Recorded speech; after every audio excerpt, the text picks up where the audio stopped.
Ce soir, nous nous intéressons à l'allaitement, ce mode d'alimentation propre aux nourrissons et aux enfants. Si l'OMS recommande l'allaitement maternel, certaines femmes n'y parviennent pas ou ce mode de nutrition ne leur convient pas tout simplement par choix ou par contrainte. Elles sont donc nombreuses à opter pour le biberon et les laits infantiles. Quels sont ses avantages et ses inconvénients? Le reportage de Brice Niawa et Fulgence Kissielou.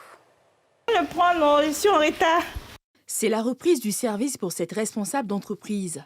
Après 3 mois de congé de maternité, au regard de ses obligations professionnelles, cette mère nourrice se voit dans l'obligation de faire intervenir l'allaitement artificiel.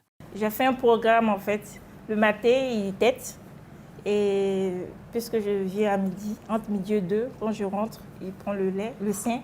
Et puis après encore le soir, dès que je rentre, je me nettoie et puis il prend le sein. Voilà. Ça s'impose à nous, parce que là, je peux pas, je fais travail maison. Donc entre les deux, je suis obligée de faire les deux en fait à la fois. La mauvaise santé de la mère est parfois l'une des raisons qui poussent certaines à choisir l'allaitement artificiel pour nourrir le bébé. Ayant subi une opération lors de son accouchement, fragilisant sa santé, le nouveau-né de cette infirmière ne pouvait qu'être mis à l'alimentation artificielle. Compte tenu de la césarienne, puisque j'ai accouché par césarienne, voilà, c'était un peu difficile pour moi de m'asseoir et allaiter l'enfant à chaque moment, puisque l'allaitement maternel, c'est à la demande. Lorsque l'enfant veut naître, il faut lui donner. C'était un peu difficile. Donc pour cela, j'ai décidé d'ajouter un peu le lait artificiel pour pouvoir au moins me reposer par rapport à la santé. Bien avant de contracter sa grossesse, cette élève comptable avait déjà fait le choix de ne pas donner son sein à son enfant. Tombée malade à l'accouchement, elle s'est confortée dans son choix. Il y a ma copine, elle avait eu aussi son concours. Elle donnait le lait maternel. Vu qu'elle avait son concours, elle devait commencer les cours. Donc elle s'est dit qu'elle allait faire l'allaitement mixte. L'enfant a refusé le lait artificiel. Donc ça l'a beaucoup fatiguée parce que le matin à 6 h, elle avait cours à 8 h, elle devait faire tirer son lait et faire tirer le lait du sein, garder, donner à l'enfant. Quand elle finissait tard aussi, elle devait courir pour venir donner le lait à l'enfant puisqu'il n'y avait plus de lait. Donc c'était un peu difficile pour elle. Quand j'ai vu ça, j'ai dit non. Si mon concours marche, si je dois faire ça, je ne fais pas. Je dois faire le lait artificiel, l'allaitement artificiel plutôt.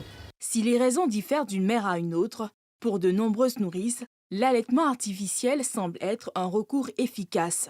Avis partagé par cette sage-femme.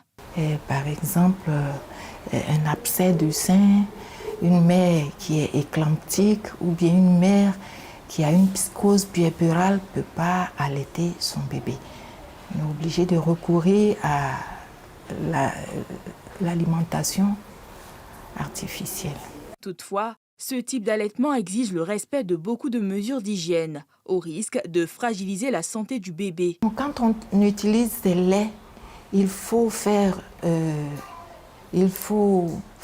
une asepsie très rigoureuse. C'est-à-dire qu'il faut être vraiment propre pour ne pas que l'enfant fasse une diarrhée, qu'il attrape une maladie, un microbe quelque part. Le résultat du lait artificiel est satisfaisant pour toutes ces mères qui l'utilisent. Les enfants se portent bien, avec une moyenne en poids de 6 kg 300 g en 10 semaines. Cependant, le lait maternel demeure la meilleure alimentation pour le nourrisson selon le corps médical. Nous savons qu'il y a des maladies comme le VIH et puis il y a des contraintes qui obligent les mères à donner le lait artificiel, mais nous conseillons aux mères d'allaiter leurs enfants. Le lait maternel, c'est le meilleur aliment. L'Organisation mondiale de la santé, OMS, recommande exclusivement l'allaitement au sein pendant les 6 premiers mois suivant la naissance. Selon l'organisation, les enfants et les adolescents qui sont allaités au sein ont moins de risques d'être en surpoids ou obèses.